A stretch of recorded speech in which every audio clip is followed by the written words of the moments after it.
Okay, so I feel like there are two parts to this. Been there, done that, and these are my 2 cents.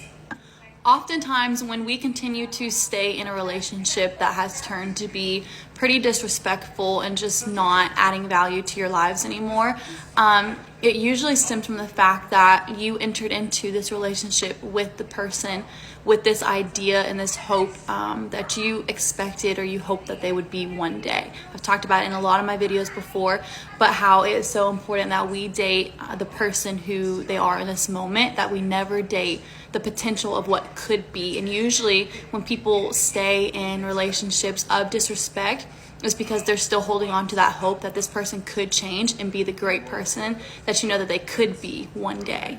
On the other side, if we are continuing to stay in a relationship that is disrespectful, that is the kind of relationship that you don't want, and you're continuing to stay in it, it could be because you have a fear of being alone, and you've become so comfortable with this person that you don't want to be by yourself. And so that is also a really good indicator to have a heart check with yourself.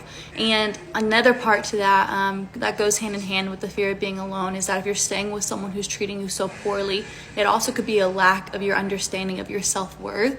I've definitely been there. I've stayed with multiple people before in my life, where I knew that it wasn't good for me. I knew that it wasn't what I deserved. But in those seasons, I just had a really deep lack of understanding of who I was as a woman, what I deserved. And after I really had an understanding of who I was as a woman and what I wanted out of my life, it helped me to decide what kind of decisions to make. Because when you know what you value and you know who you are, you're always going to know what decisions to make with that. And sometimes it absolutely means ending a relationship that you're in now so you can get into the right relationship later on. And so I hope this helps.